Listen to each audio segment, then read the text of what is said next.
Hey, everybody. Welcome to Just a Thought podcast, episode 14. With me today, I have someone that I know and I have known for a very long time because she used to do mixed martial arts with me, with a lot of us, under Coach Jason Porter at Power of One MMA, which became Five Element MMA.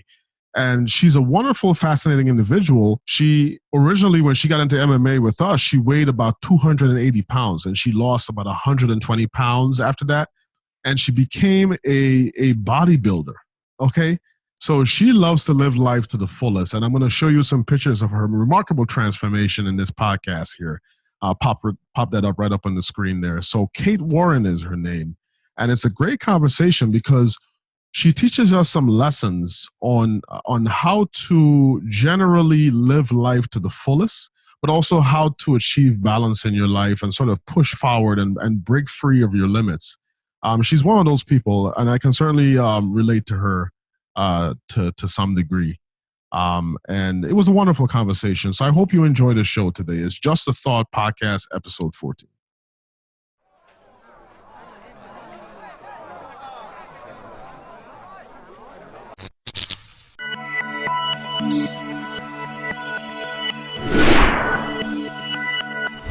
Just a Thought. Hey, Kate. Nice to have you on the show. Good to be here. Yeah. How you holding up right now? Honestly, I kind of feel like I've set my life up for this moment. Like it's my time to shine. I'm such a homebody that I love because I basically just run in the woods all the time and then at home. So you're like a super introvert of some kind. It's weird. I'm like a introverted extrovert, if that makes sense. So it does make sense. It's like you're, our old coach Porter talked about, void. So you're like a little bit of everything. A little bit, yeah. The five elements, you know what I'm saying? Void being one of them. Yep. Yeah. I still have them tattooed on my back, so. Oh, you do? Yeah. Oh, nice. I didn't know that. Yep. It kind of reminds me of like the other day I went into Walmart and so I was trying to get some carts out. First of all, I didn't want to stay in Walmart for too long. Okay. So I'm trying to release the carts so I can go in there, and they were like stuck together. Yeah. Shopping carts. And so I'm like trying to like muscle my way out with this cart. Mm-hmm. And I couldn't get it out. So I was like, screw it. Just caveman. I'm leaving this one. I'm going to go try a different one. And the guy that works there came over and he's like, listen, man, you got to be strong when you need to be. And you got to also be gentle when you need to be. Right. Well, I'm a strong guy. He goes, well, I'm strong when I need to be, gentle when I need to be. So that's that void element. Yeah.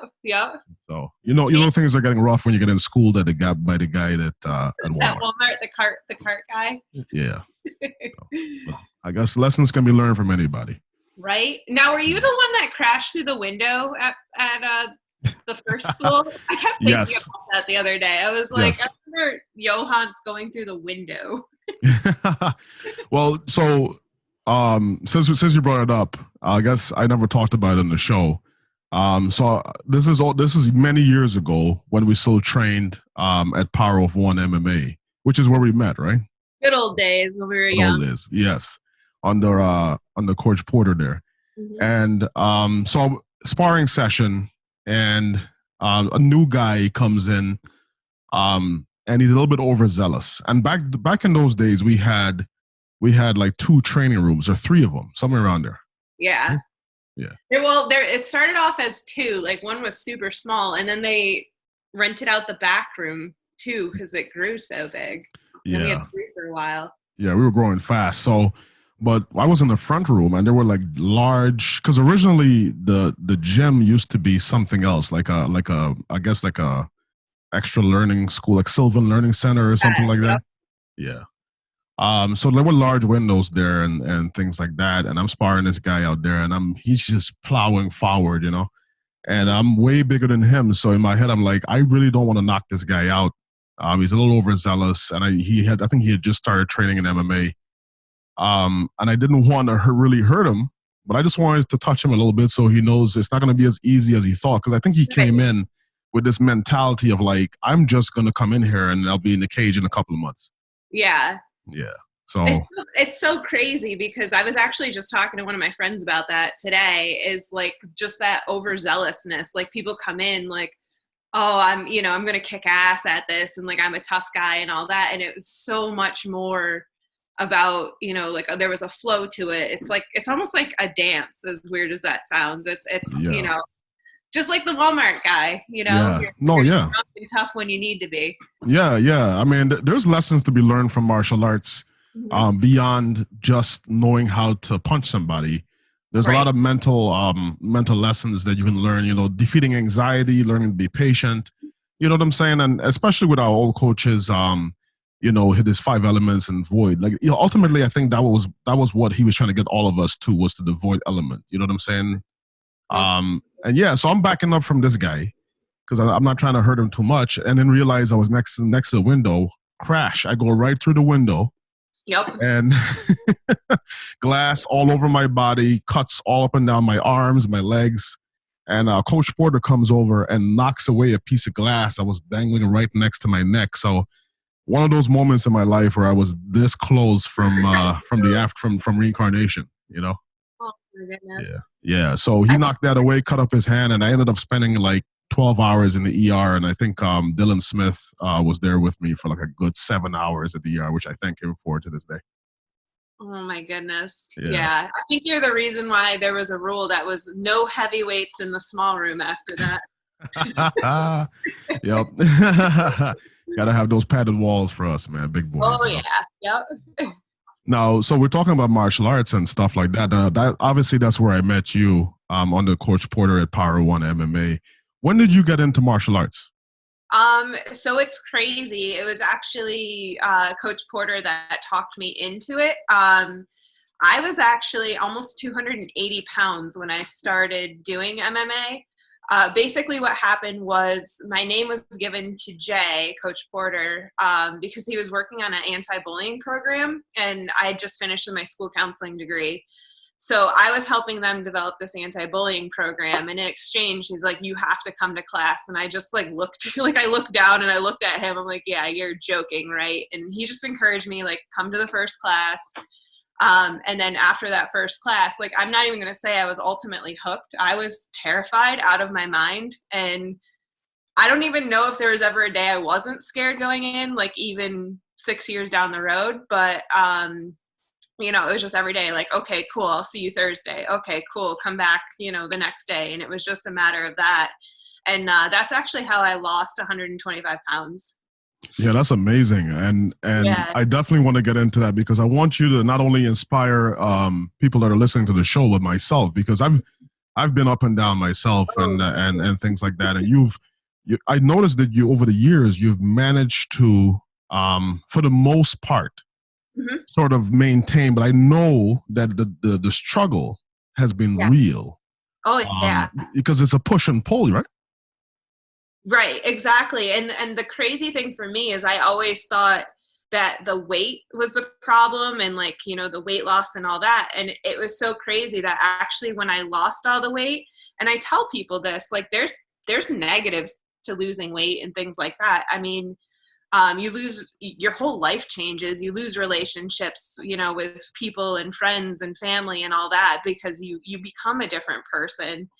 And honestly, like my whole life basically fell apart because of all the weight that I lost, but it was a chance. And it was just a chance to rebuild everything. And honestly, it was the most difficult thing I've ever had to do, but it was the best thing. Like I can finally be myself. I'm finally comfortable in my own skin. And that's the weird thing. And to this day, it's a little bit of a roller coaster.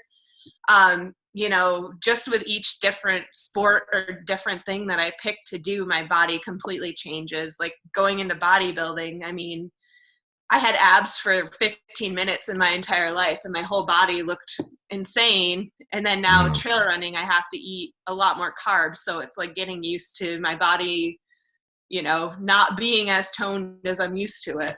Right. Yeah. I mean, it's, I mean, that's a symbolism of life anyway. As you get older and you change, well, not everybody changes. No. not everybody adapts. You know what I'm saying?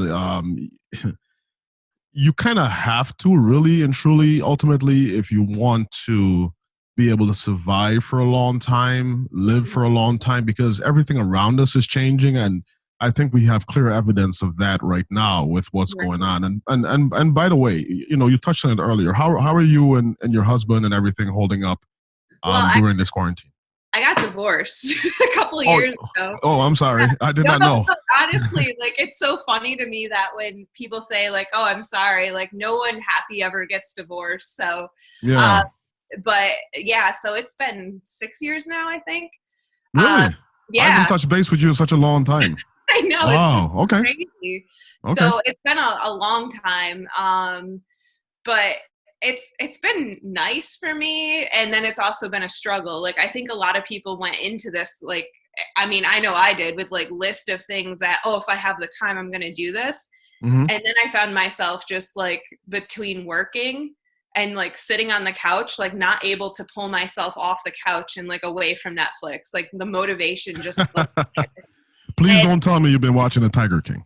Oh my God, I totally watched The Tiger King. Oh man, I love it. This is becoming the Tiger King podcast. Like, everybody gets on here and talks about the Tiger King. I absolutely love it, because that way I don't have to watch the show. You're back to tell me about it. No, I watched like an hour of the show. Okay, you have to get through the first episode. The first episode, I'm like, this is the dumbest thing I've ever watched. And then like episode 2 into 3, all of a sudden you're like, what, like, these people exist? They're real? Like, it's just crazy. Yeah.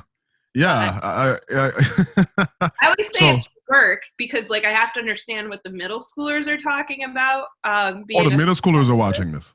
Oh yeah, some of them, which scares me a little bit. But like, if they like post a meme or send me something or make a reference, I'm like, that's my excuse to watch all these crazy things. Like, I have to do it for work. You got to know what they're into so you can sort of address and yeah. No, I hear you. That's lovely. And so what else have you been watching besides The Tiger King? I'm trying to think. Tonight we just started The Expanse on Amazon Prime. It's like a space kind of sci-fi show. I'm trying to think what else we've watched. Now, what's that show about? So I'm only into like an episode and a half, but basically it's like there's a couple different. There's Earth. There's these workers. I'm asking you for a summary, but a little taste of it. Hold on, Andrew's gonna correct me. So this is Andrew. Hey. Andrew, what's up, man? What's going on? So correct me. What is what's this show about? Oh, you haven't heard about The Expanse? No, I have not. Johans hasn't seen Tiger King yet. Crazy. Yeah. The Expanse is a hit show on Amazon Prime. Basically, there's 3 factions in space. There's Earth, there's Mars, and they're like about a Cold War. They're about to fight each other. And there's the Belters. It's like the white trash people that mine the asteroids for resources, which are essential for Earth and Mars, and they want there to be independent. So there's like terrorist organizations. There's a whole conspiracy theory about how there's like war and how they interact with each other. I can tell that you love sci-fi, don't you? Have you seen every single Marvel movie? Yeah.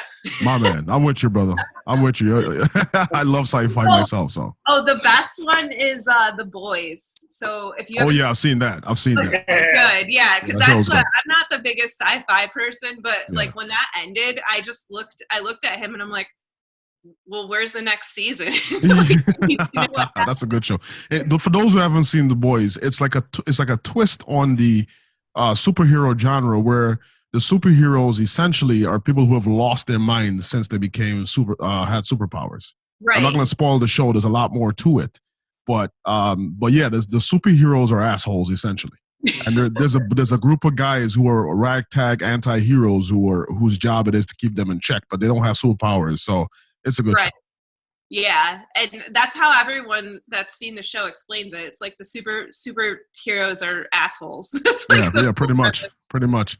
I don't know, man. The Ozark bandwagon too. I was basically like forced by my friends to watch Ozark, and the first season I didn't like, and then after that it was like, yes, this is awesome.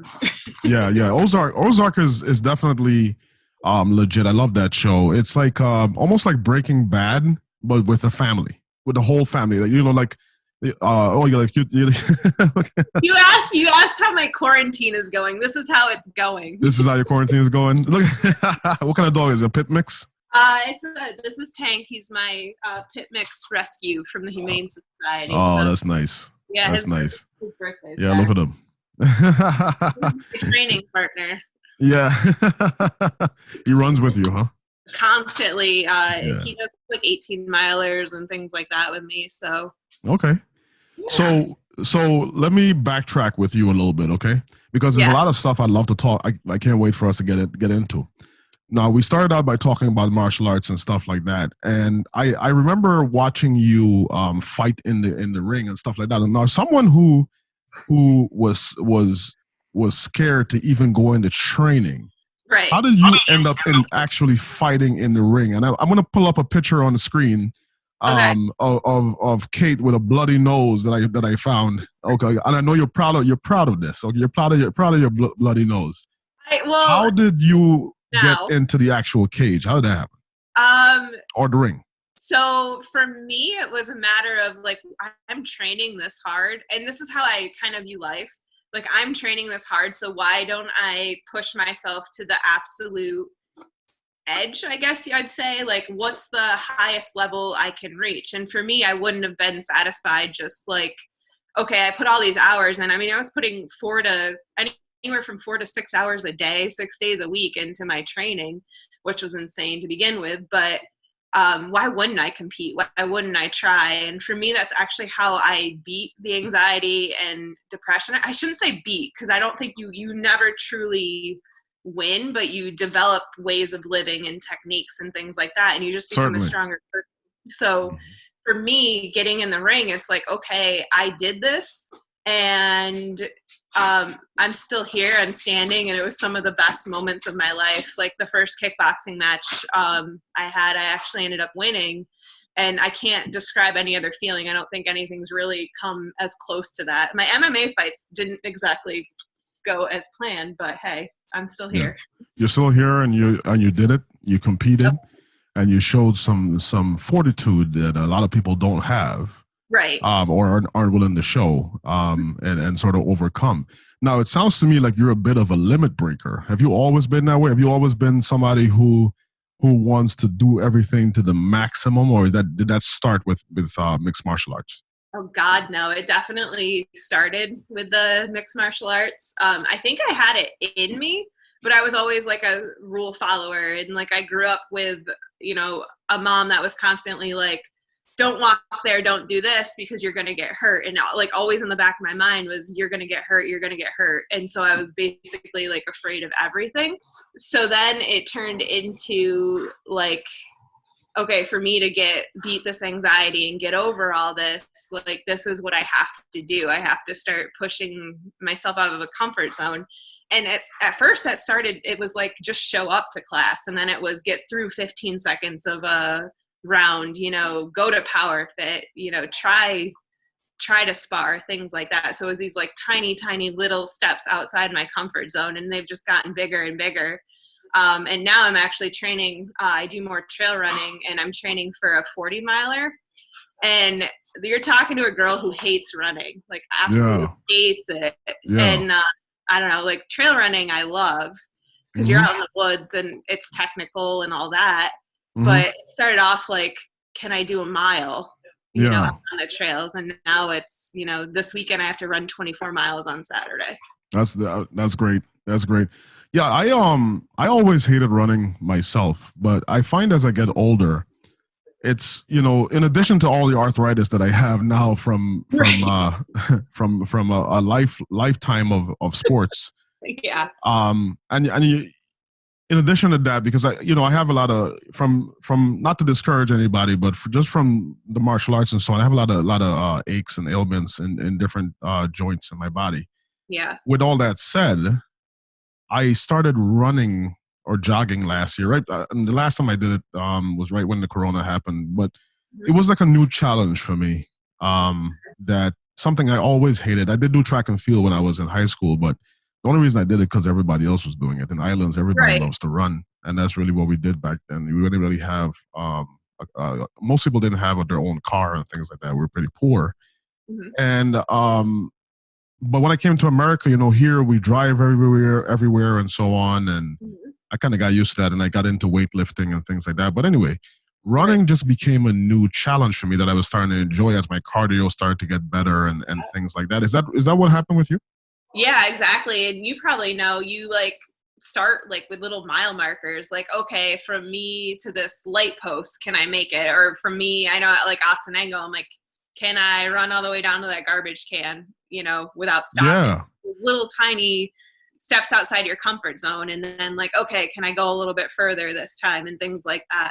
You should try trail running. I know I see you and your wife like out on the trails and things like that. It's so much fun. Yeah. No, yeah, we're definitely waiting for things to sort of open up again so we can start to get outside, because I'm an extrovert myself. Definitely not. I'm like you in a little bit, where I'm an extrovert that leans a little bit to the introverted side when I need to. Right. But ultimately, I want to survive, so I'll create safeguards so that this quarantine doesn't affect me too greatly. Yes. And so on. So whatever I need to do. So this is part of the reason I started doing this Zoom podcast, actually, is so I could have my extroversion and be able to speak to people and talk to interesting people. Yeah. But yeah, we're just waiting for this stuff to open up so we can get outside and run and jog. And I'm going to film every minute of it. It's going to be fun. Yes. Yeah. Yeah.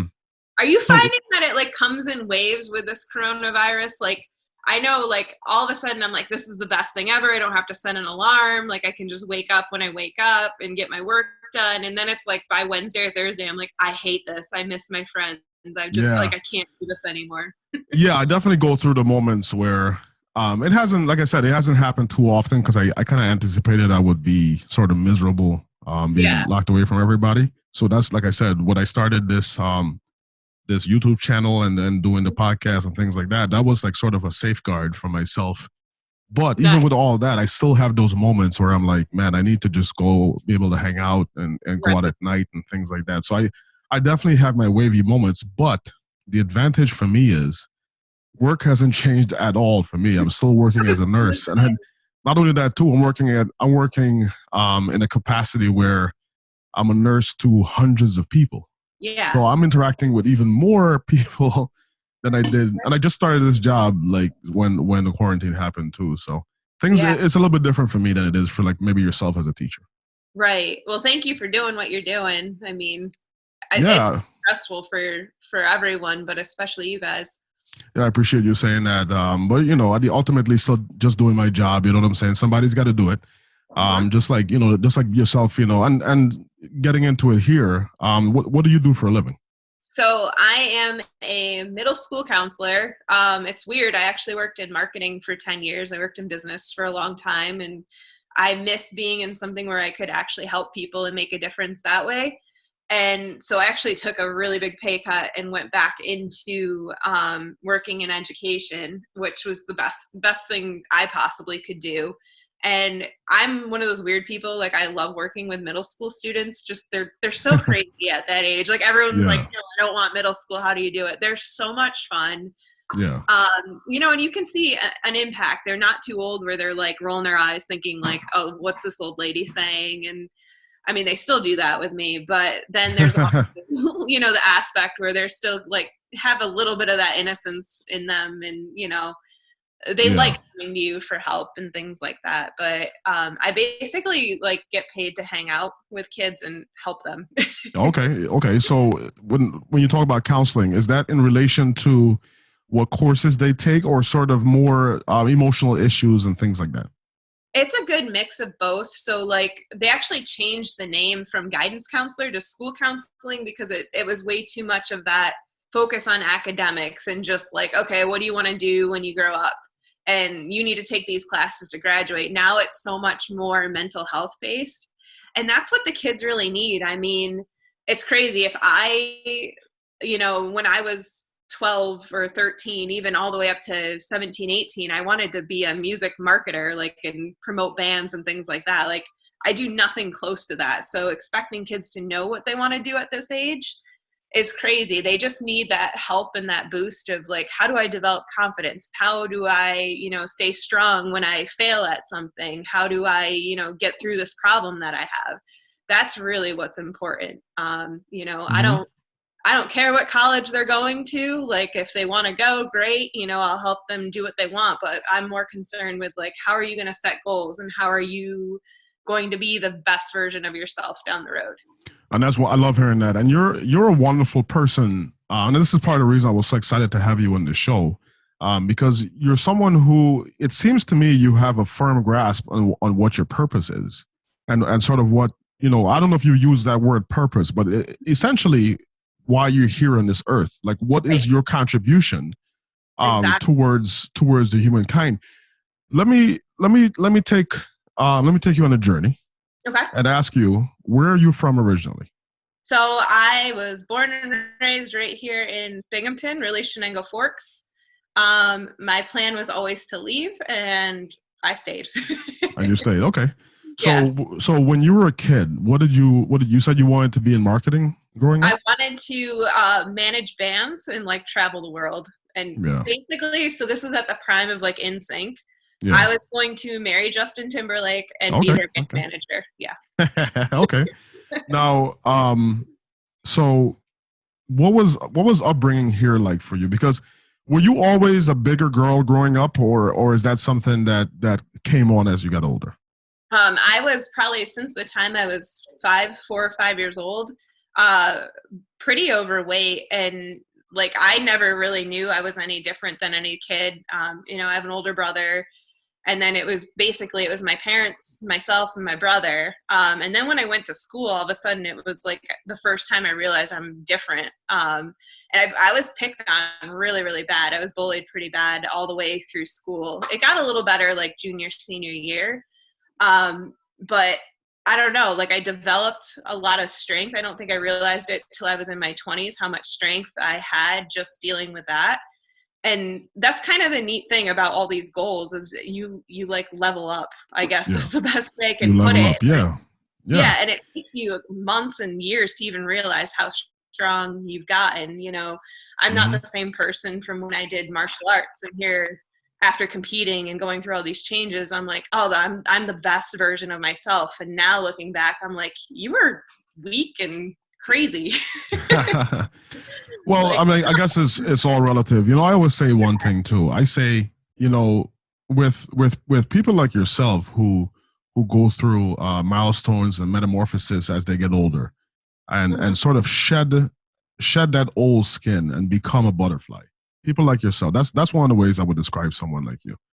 Thanks. Can you imagine if you had the opportunity to live 500 years, what would you be doing in 500 years as far as the amount of knowledge you would have had, the amount of lives you would have lived? Because you seem to be one of those people, right, who wants to enjoy life to its fullest. Yeah, I think if I knew like doing the craziest things that I definitely wouldn't die. I would definitely run a lot faster on the trails. But that aside, I think I would literally just spend my life trying everything. Like any little thing that pops in my head would be like, okay, you need to go after and you need to do this. And just for me, every experience has been a life experience. Even taking vacations, you learn stuff when you do that.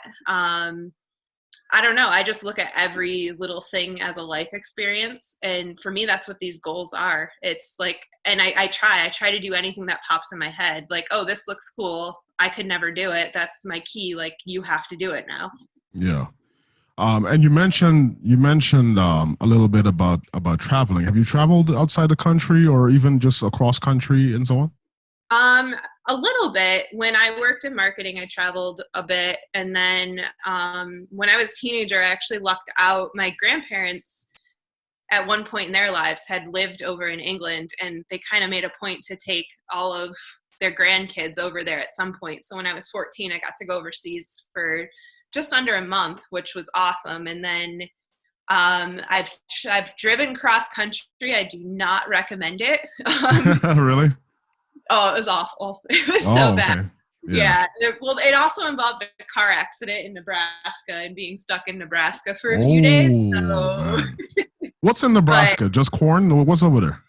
oh my God, literally nothing. And it was the scariest thing because when thunderstorms blow in there, it's flat. So you see like 20 tornadoes. I literally thought I was going to die at a Pizza Hut in Nebraska. Is that one of those tornado states? I think so. And like the lady's looking at our waitress is like looking at me like, what is wrong? Why is she so scared? And I'm like, is there a tornado? And she's like, no, it's a thunderstorm. Yeah, I don't know why anybody would live out in those places. But so the reason I brought up the traveling thing, you just seem like somebody, I wouldn't be surprised if you told me you have done some humanitarian work or went overseas and things like that. Is that something you've ever considered doing? I have. And for me, it's just figuring out how to do it. It's one of those things that I've always wanted to do. And I look into it and then I talk myself out of it because it's like, okay, you have a career and I'm lucky enough to where I get about a month off in the summer. So then I look back, I'm like, there's really nothing holding you back for that month. Go and do something. But it's always like, there's always that practical side of me of like, okay, you got to save money. You got to think about this. So that's what holds me back. Last summer was the first time that I was just like, pack up, leave, go wherever you want. Yeah. I'll tell you right now though. So I always wanted to travel. You know, I'm from, obviously not born here in America. I can almost say I'm from here now because I've lived here most of my life. So I'm from America almost, but I wasn't born here. So I have traveled. But when I met my wife, she was talking about going overseas, and you can do volunteer work. And there's companies where you give them a certain amount of money and it covers your airfare and your housing, and they'll house you in sort of very humble accommodations and so on. You get 3 meals a day, and you volunteer for about, let's say, 3 to 4 days a week, and then you have like 4 days off. You can explore whatever country you're in, but it's a great opportunity to sort of give back and do something purposeful in addition to being able to travel. So this is something that 100% is on our docket of something that we want to do. That's awesome. And I mean, I just think that, you know, like you said, life is short, you know? Yeah. And I think that's the thing that people forget, and I know I forget, is just you put all of your responsibilities ahead of your hopes and dreams, and you're like, okay, I'll do it soon. And I think that's the number one thing, you know, if I could go back and tell myself, like, no, like do it now. You know, I would. Yeah. So it's hard. Like it's weird. You see 2 spectrums. You see people that are traveling constantly and doing whatever their heart desires. And then there's the other spectrum of like, I can't do anything. Well, it depends, you know, there's different personality types and so on. And there's combinations of different things, you know, the way you were raised, your IQ, just there's so many different things, but there's different personality types. Traveling is not for everybody. You know, I work with some people. I talk about traveling, and they lived in Binghamton their whole life and not even left Binghamton and gone to New York City, let alone leave the country or leave the state. You know what I'm saying? Yeah. And they're perfectly happy like that. But you or myself, we may be a couple of people that are sort of a little bit of explorers. Like maybe if we lived 2,000 years ago, we'd be like crossing the Bering Straits or something. You know? Right. Yeah. That's cool. And it's so cool. Like for our school, when school's in session, we usually take our 8th graders to New York City, and I work in a kind of rural school district, and it's so cool when you take a group of them. You know, most of them have been to the city, and then there's always those few kids that have never been to the city, and just seeing it like through their eyes it's so cool. They're so excited, huh? Yeah. And that's, I mean, I was always down in the city, so I always took it for granted. And then I watch these kids and I'm like, oh my God, they've never seen this before. This is cool. Yeah. So you find, you know, working as a counselor and working education to be fulfilling, just for you in general, huh? Yeah, most definitely. And the nice thing is it also, the schedule is so great. Like my job gets really stressful, but then also, you know, you have to have that work-life balance, and the way the schedule is set out, you know, I can fulfill all of the goals I come up with still, which is a big thing for me. When I worked in business, it was like, this is your life and this is all you're going to do. Yeah. You don't have time for the rest of that. Mm-hmm. Yeah. And so how did you, so you stopped doing martial arts, mm-hmm. and you got into the bloody nose picture. The bloody nose picture.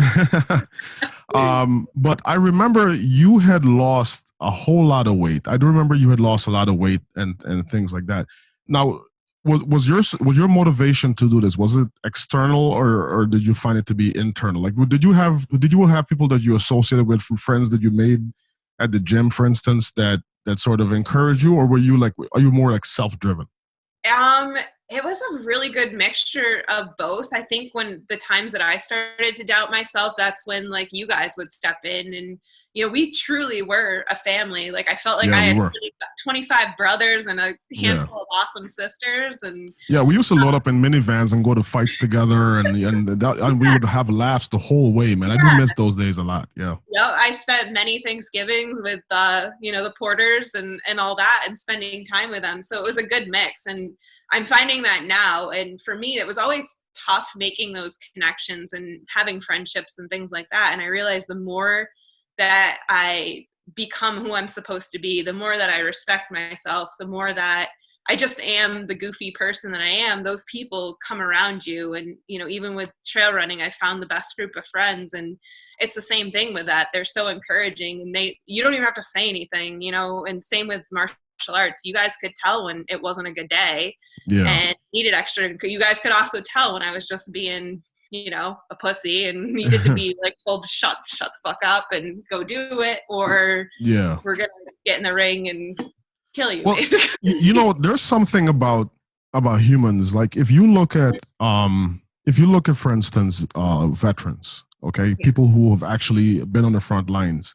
Mm-hmm. Have you noticed those bonds that they create never go away their whole lives? You see some of these older gentlemen who, for instance, a lot of them are gone now, but I remember as a kid, there was still a lot of World War II veterans around and things like that. A lot of these older guys that were in the front lines together and made it through, they stay friends for 60, 70 years. And for most of us, and I'm sure you know this, friendships are fleeting. Yes. Oh, okay. You know what I'm saying? Like, you'll be this tight with somebody this month, and next year you don't say a word to each other, and you sort of moved on. But there's something about going through turmoil and discord with people that sort of bring them together. Have you found that? Oh, definitely. And like, I go back a lot to the martial arts family, just because that's exactly what it was, and that's what it felt like. And I kind of feel like we all grew up together in a way. And in all honesty, I can't say that I talk to everyone a lot. Like, it'll be here and there, like comments on Facebook, an occasional text, things like that. But no matter what, like, you all are still family. Like, and it's funny. I consider you family as well. Every time I see you, I love to say hi to you when I see you at the gym or at the park and things like that. I see you doing your thing. It's wonderful.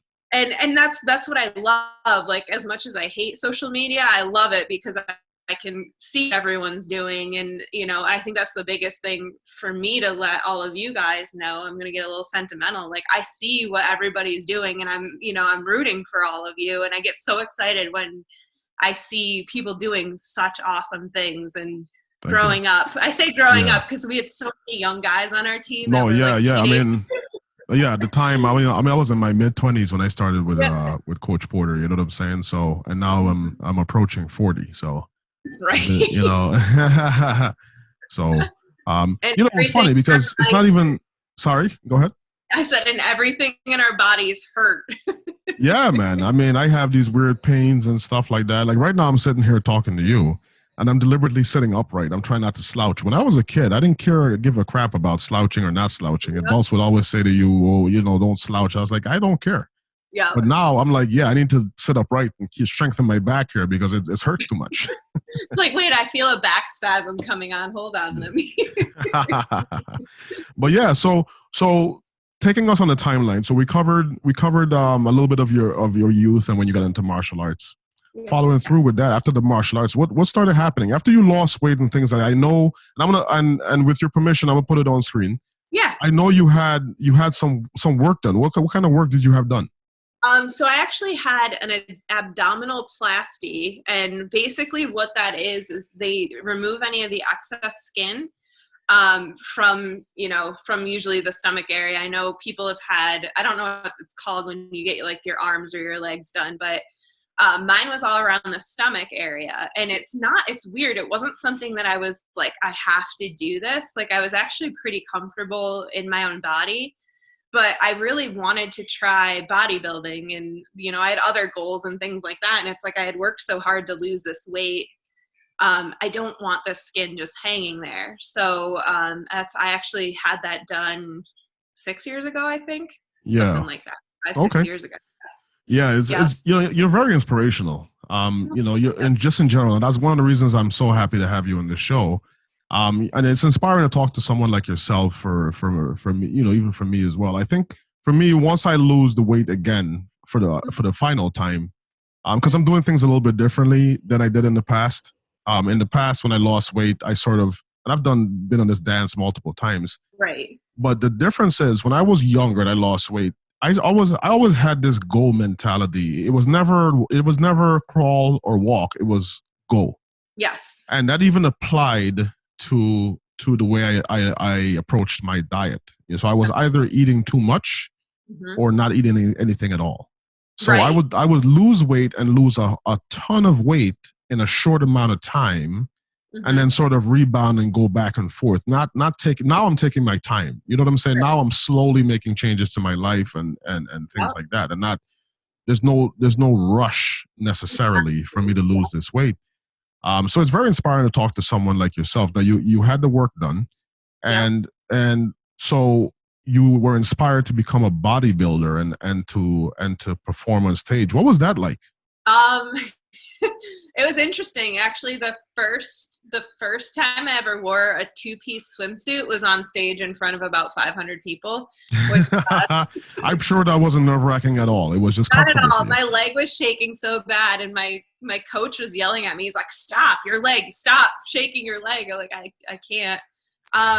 It was a new challenge, and something different to try. And I always kind of enjoyed weightlifting. For me, I started off like the biggest wuss ever, where I'm like, I can't do this, and I'd get so anxious. And then, you just develop that confidence over time, and doing that was awesome. It took a toll on my body. I don't think people really realize what it's like or what it takes to get your body to look like that. It's not necessarily healthy and something that you can keep up. I was eating fish and asparagus for 6 meals a day, like 3 months out. Fish and asparagus for 6 meals a day. Oh, everyone at work wanted to kill me. Like fish, like for breakfast.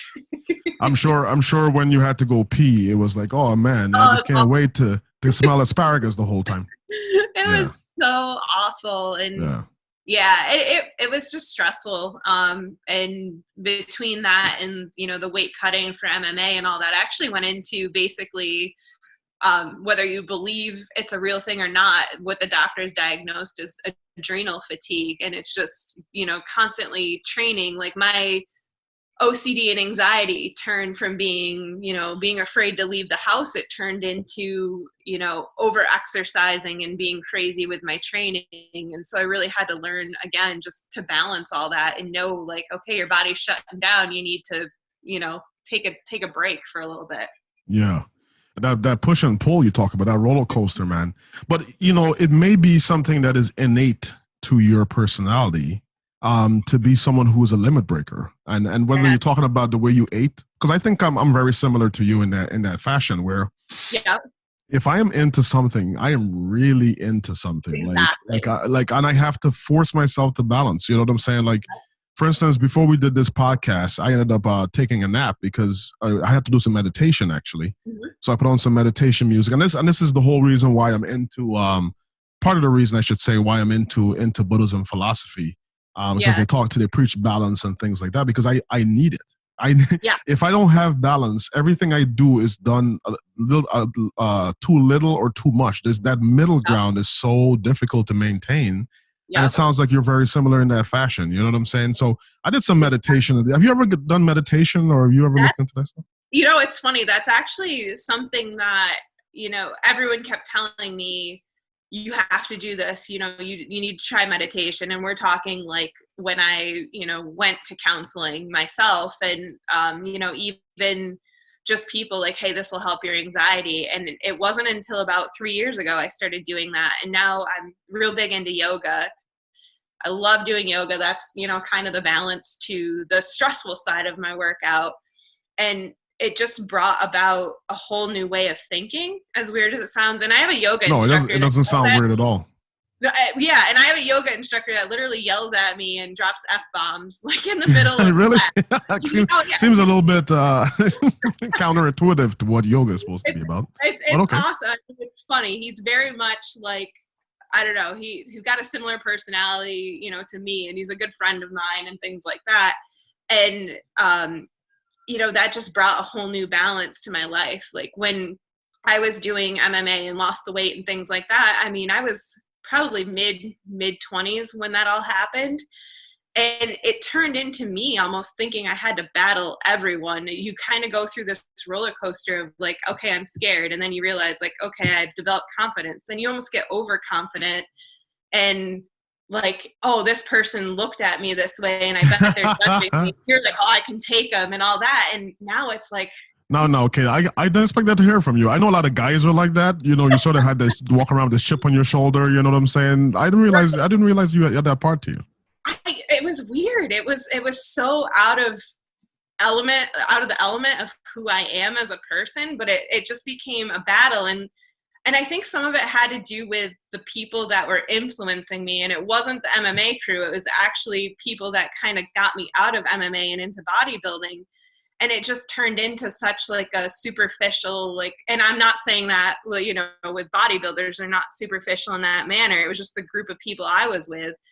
It was just constantly like 9,000 Instagram posts that you went to the gym. And then it turned into like thinking that people were judging me and all that. And they weren't. They weren't. In fact, I think everyone just wanted the goofy Kate back that just had fun with life and wasn't so stressed out. No, yeah. No, I mean, like you said, part of the journey and that social media life can be something else. I myself, I used to be, so I'm on social media a lot now because I'm trying to promote the channel, but I do it good with it. You're spreading your purpose with it. I try to, and thank you. And, I don't know how to take a compliment. I'm so weird. I start blushing and stuff. I was gonna say you're totally blushing right now. But yeah, no, I think that it can be used in a positive manner if you realize what it is and what it's doing to you. Social media is really there, and they constantly put in tools and mechanisms on Facebook or any social media that you talk about. They put in mechanisms in there to keep you on the platform all the time. Right. And if you look at, and I'm, and you probably know more than I do. If you look at it, most people that spend a lot of time on social media, if you look at them and you study them, they have a lot of, a lot of people tend to be depressed the more time they spend on there. And, when you see people always putting positive, the best elements of their life out there and things like that, and you spend too much time obsessing over it, it sort of can impact you in a very negative way. Right. Just piggybacking off what you were talking about with the superficial posts.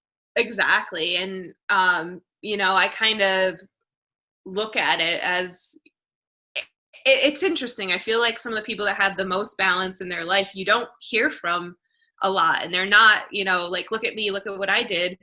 And I think we're going back to where people are laying off of that a little bit. But for me, I mean, I actually literally went through my entire Instagram. This was like a year ago, and I deleted over 1,000 Instagram posts just because I didn't want to be that person or known as that person or have someone go back to my social media and be like, who is this bitch? Like this girl is not. Yeah. I mean, that is something that I've done a little bit of myself, and I'm going to do some more of that. Actually, I'm going to go in my private, not the Just a Thought vlog, but my private Instagram and delete some old photos, because I used to have a lot of silly stuff on there when I was in my 20s, just being young and dumb and running around and things like that. And I was trying to live life the way I thought Exactly. People told me I should live it. That's how I should live it, as opposed to doing my own thing, which is essentially what I'm doing right now. Yeah. And I'm so much happier just living life the way I want to do it. And what I also want to do, ultimately, you touched on it a little bit, and so on, is I want to also spread a positive message out there. I want to spread. There's a lot of negativity out in the world, especially on social media. People enjoy laughing at other people's expense. People enjoy seeing people's negative. Like, just an example, like I remember in the process of promoting this channel on Facebook, I sent somebody a message and I asked them to subscribe to the channel. And I said, can you please help me by subscribing? And the person goes, oh, what's wrong? What's going on? How can I help you? I go, I'm fine. I'm just asking you to subscribe to the YouTube channel. Yeah. Then they go, oh. And that was the end of the conversation. It's like she was waiting for me to unload some issues or something that I have that she can try to help. And the moment she realized that no, I'm actually promoting something in a positive light or a positive message out there, she lost interest. Why can't we encourage each other to spread positive messages? Why does everything on social media have to be something that's blasting somebody else or laughing at someone's expense? Why can't we spread positivity? I don't know. Exactly. And that's, and I feel bad, like even saying that, there were people that influenced me to be something that I wasn't, because I don't want them to be like, oh my goodness, she's blaming me or whatever. These were 100% my choice. But just, for me, looking back on that social media, it was more of a cry for attention. It was more of I need to be noticed. Like, you need to acknowledge my hard work. And then finally, this was just maybe a year, probably 2 years ago. Finally, I got to a point where I'm like, you know what? I am finally proud of myself. I'm finally proud. This is, 8 years into the whole process. I'm finally, respecting myself. I'm so proud of what I've done. I've done some really cool things and I don't care anymore. And that's you weren't seeking that validation.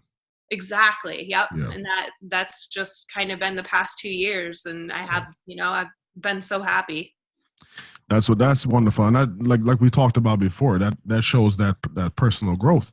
So once again, following down the timeline, and the thing is, and I love to be honest with people. Okay. Honesty has opened up my eyes in the last couple of years. I've decided to make it part of my life motto. Yep. So in cue of that, on the podcast, I like to follow a timeline. And I probably failed to mention that to you, which I'll do a better job. And anybody who's watching the show who is going to be on the show, because I can't wait to keep having guests like yourself on here. I like to follow a timeline with the podcast chronologically. So we touch on a little bit of what's going on with the person currently in the moment at the beginning, and then we sort of delve into their past, and we go current, and then we go future. Yeah. Okay. So I probably should have mentioned that. So anybody who's watching the podcast is going to be on. That's how I like to do it. Me pushing the limits, I just want to get you off track. Apparently, that's my goal today. No, there's nothing wrong with that, because you're excited. I can tell you're excited, and you're excited about what you're doing right now, which is what we're going to get into. Yeah, and for me, it's so cool when you find people that are doing, essentially what you want to do and what, you're passionate about, and they have the same beliefs and things like that. It just, to me, it's awesome. This is the best part of this show. That's the best part of this show, this podcast, for me personally. Because this podcast is, it's almost like I'm cheating the system here, because really and truly, this podcast is for me. This is not for the audience. This is for me. I get to talk to people like you, and it's wonderful. That's when I was talking to my wife about it before I started. I was like, I get to be my best extrovert life if I start a podcast. She's like, go ahead and do it. You know what I'm saying? So I get to talk to interesting people like you. Yeah. So with all that said, we get into the meat and potatoes of what's going on with you right now. So you said you started running, and and I know we go to the same park, Ostenango and stuff like that. So you started running to a light post, and then you started going beyond that and so on. So is it a whole new community that you're a part of with the running? It is. And I actually started knowing that I hated running on the road so much. And I was just in a point in my life where, I'd gone through a pretty bad breakup about a year ago. And it was just one of those things where I wanted to hide out in the woods. I spent most of the summer up in the Adirondacks by myself. Oh, beautiful place. Oh, I love it. Except I broke my foot and ankle up there on a solo hike, which wasn't great. Oh, but man. Listen, man, you're an extremist. I absolutely love it. I love it. I don't love that you broke your ankle. That's not what I mean to say. That's morbid. I just mean I love that you do things like hiking by yourself. That's great. But go ahead, though. I'm sorry. Go ahead. No, and for me, it was just like, okay, like what's gonna clear my mind at this point? What's gonna make me stronger? And there was a really cool trail running group in our area. It's the Bats Trail Running Group. And I just one day showed up there, and it's been history ever since. And I remember the first time I actually went, afterwards, a couple of the people of that group said, hey, you want to go grab pizza and drinks with us? And I was like, okay, because I almost had a transition in my life back here because I was living almost an hour away, kind of going back and forth. So I lost some friends at my own doing. And it was like, okay, how do I meet new people? So I joined this group, had pizza, and it's funny because starting next week, I'm actually going to be roommates with one of the people, that I met showing up to the group. So that's kind of where my love of trail running came in. And it's nice because we take little trips. Like we'll do a trailgate. We went up to the Adirondacks together. We do races and things like that together, which, ends up like, okay, we'll get an Airbnb, we'll race, and then we'll sit down, have craft beer, and eat food. That's great. Yeah, I do want to do more. I do want to do more running and hiking and things like that, because the thing is, the way I see it, and once I understood a little bit about how to maintain happiness, because myself, and go into my past, and I have covered it before in previous podcasts. I have suffered from anxiety and depression throughout most of my life because I never understood balance. Ultimately, I never understood balance, and I never really understood how to achieve it. And I did have people in my life who tried to teach me those lessons, but maybe I wasn't willing to accept it, or I wasn't able to absorb it in the way they were teaching it.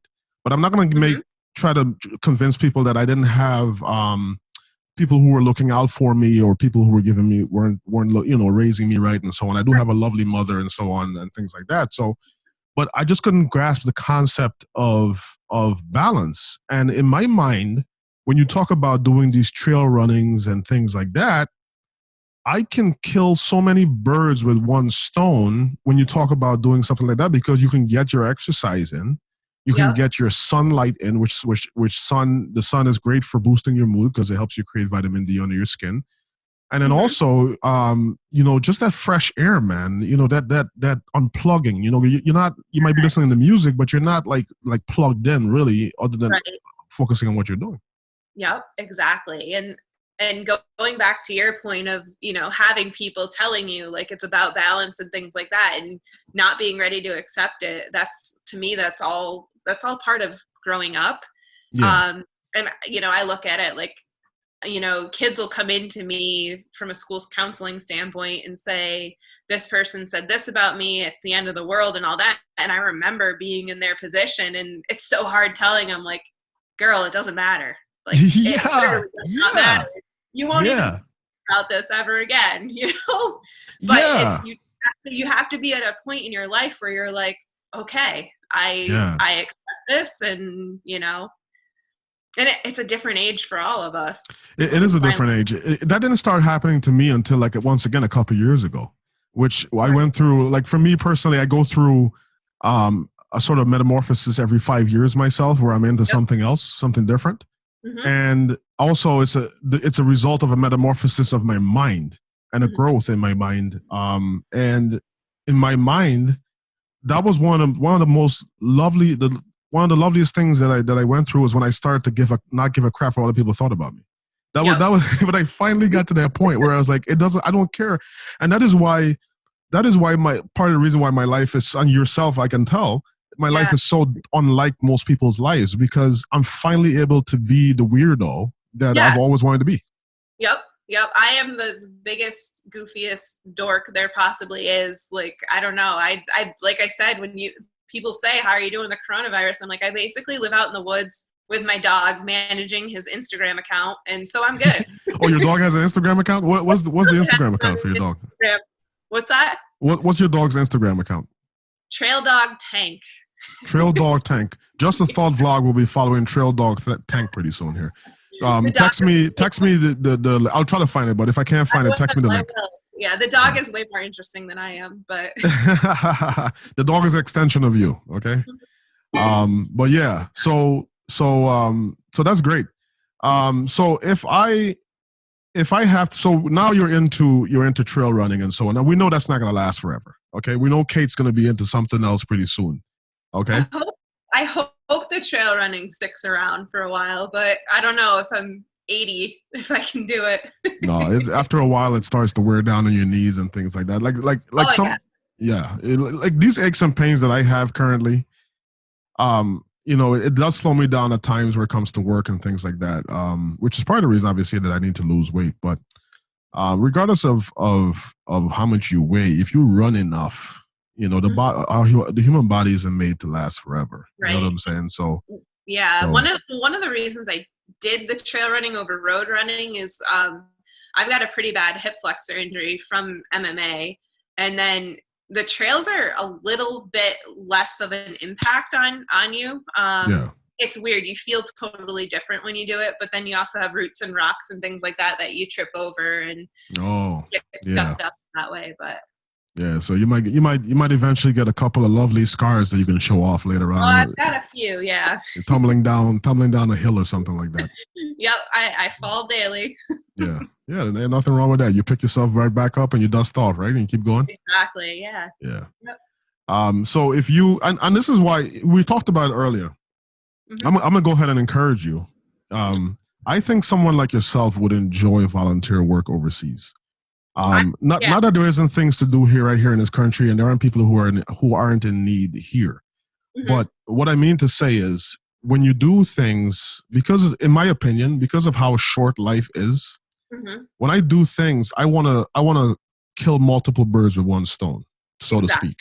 So when I talk about going overseas to do volunteer work, I'm not saying there aren't people here in America who could use help. I'm saying that I'm also doing that for me because I want to travel and I want to see the world, but I also want to help people. Mm-hmm. I suspect someone like you, like if you went backpacking or something like that overseas in Europe or wherever the case is, or Africa or whatever the case is, you might enjoy that.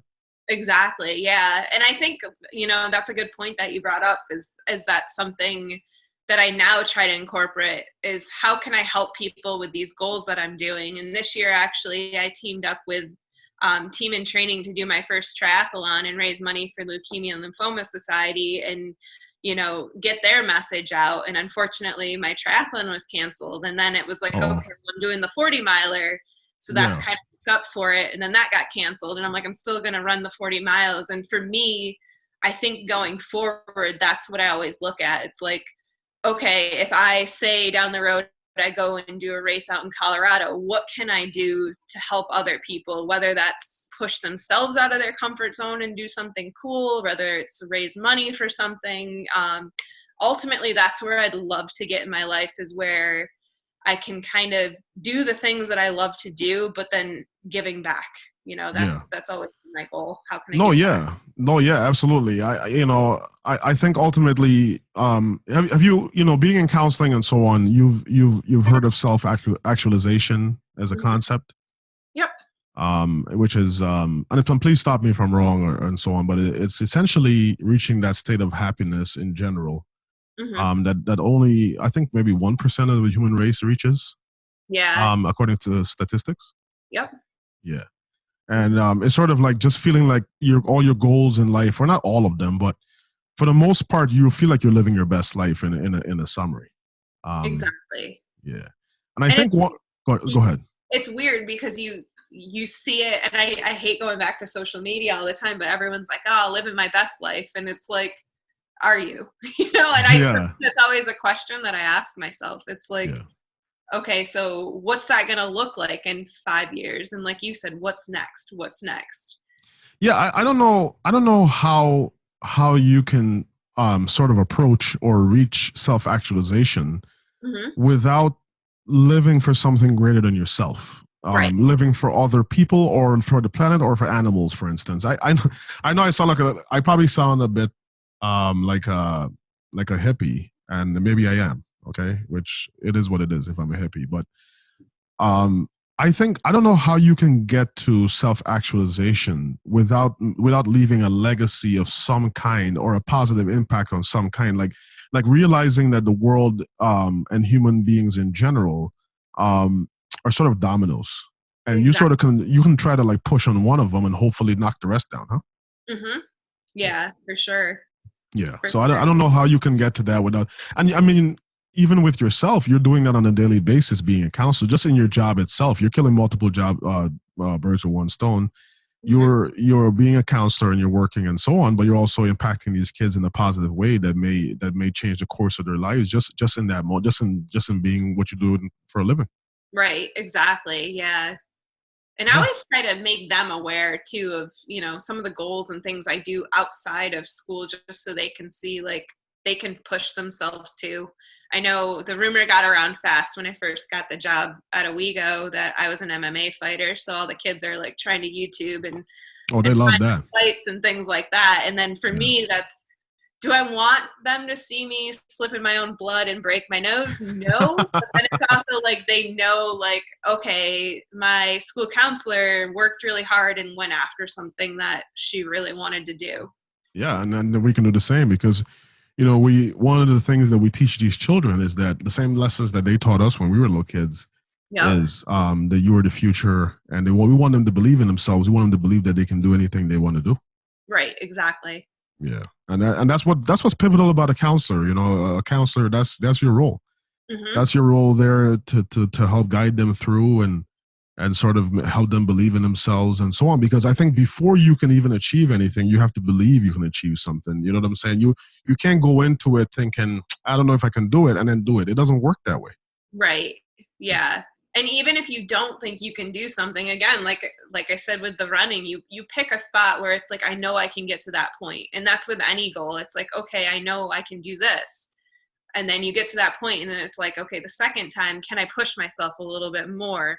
And for me, that even goes with things that aren't, like a physical goal. It goes for, your mindset and things like that. Just when you think, your anxiety is going to take over, or the depression is going to take over, can you figure something out that's outside your comfort zone to get through that? Yeah. No, yeah, exactly. So you said you create coping mechanisms and things like that for anxiety and depression, and I do agree with you. It's like something that you got to maintain. It's kind of like how every single day you have to get up and brush your teeth, otherwise your teeth will become brown. Like you gotta take care of your mental health. You gotta keep doing things so that to stave off that feeling. And a lot of us, more people than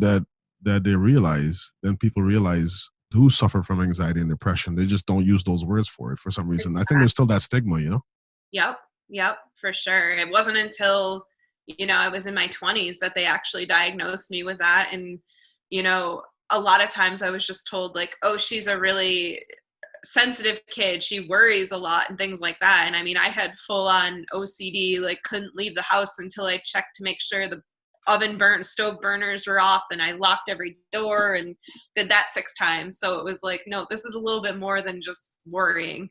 Yeah, no, yeah, absolutely. Yeah, but it's just ultimately I found this and I did use it in a couple of videos at the beginning of the channel. Mm-hmm. And I realized when I started this channel, I had a message that I wanted to share with the world, one that I discovered myself. And my first thought process when I found this message was, I want to tell everybody.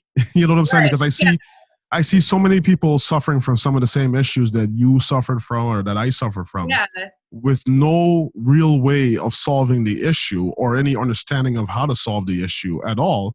And, I was tired of seeing people not even talking about mental health or, anxiety and depression in general in public, like, because people have this stigma like you're weak because you have these issues. You know what I'm saying? Mm-hmm. And so when I started the channel originally, I had found this cartoon. I found a lot of different things. Like I started doing my own research into psychology and things like that. Mm-hmm. But I found this little cartoon called the Mental Health All-Stars, a cartoon drawing. And it sort of showed like a little chart, little character for different things like meditation, sleep, exercise, healthy diet. Like there was a little a mini superhero for each one of those things.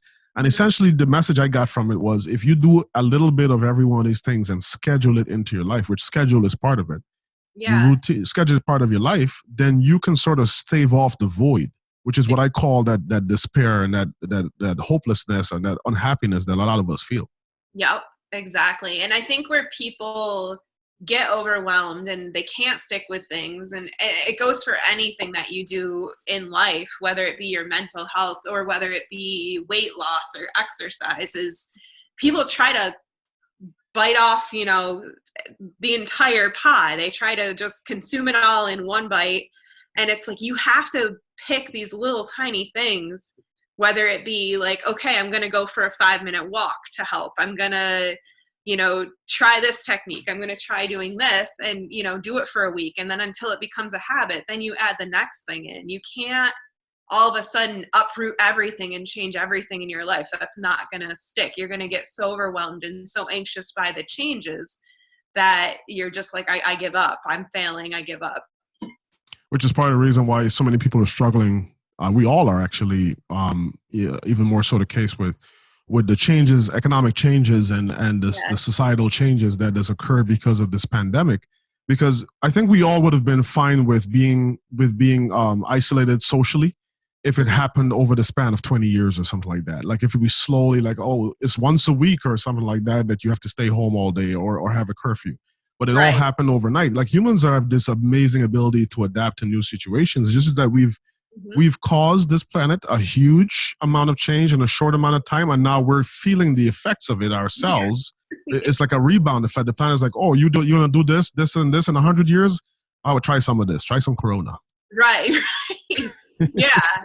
And it's just interesting too to see how people adapt and how they get through this. And it's funny, at first it's like I saw everybody had like pictures of rainbows in their windows, and they were outside drawing with chalk, and it was about Zoom meetings and all that. And now we're getting into, like, I saw a fight at Walmart a couple days ago because apparently someone wasn't moving the line fast enough, and people are frustrated because some people aren't wearing their mask the right way. And it's just like, all right, so it was like the peacefulness lasted a week, and now we're back into stressed out mode because we bit off more than we can chew. I think people have had enough. People have had enough of being locked in, and you want to. I can't wait, man. I just want to go to sushi with my friends and sit down at the table. Yeah, it'd be great, man. It'll be wonderful, man. It'll be a lovely day where we can all go out there, and because there's so many places I want to travel. I want to try. I want to see the world. Yeah. Life is short, man. So that's ultimately what I want to do. So what I want to ask you is, so if you could speak to yourself, and I know we delved on your past a lot, but if you could speak to yourself from 15 years ago, what would you say to her?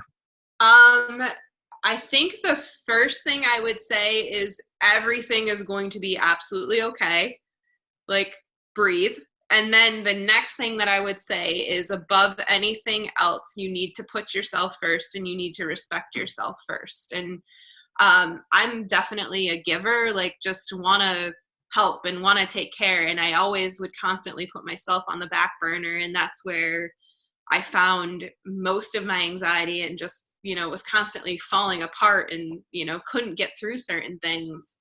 And when I looked around, like, those people weren't there for me. And so for me, that would be the lesson, is you need to, first off, respect yourself. Second off, you come first, and what you want and what you love, that's what comes first in your life, because that's the only way you can give that love back.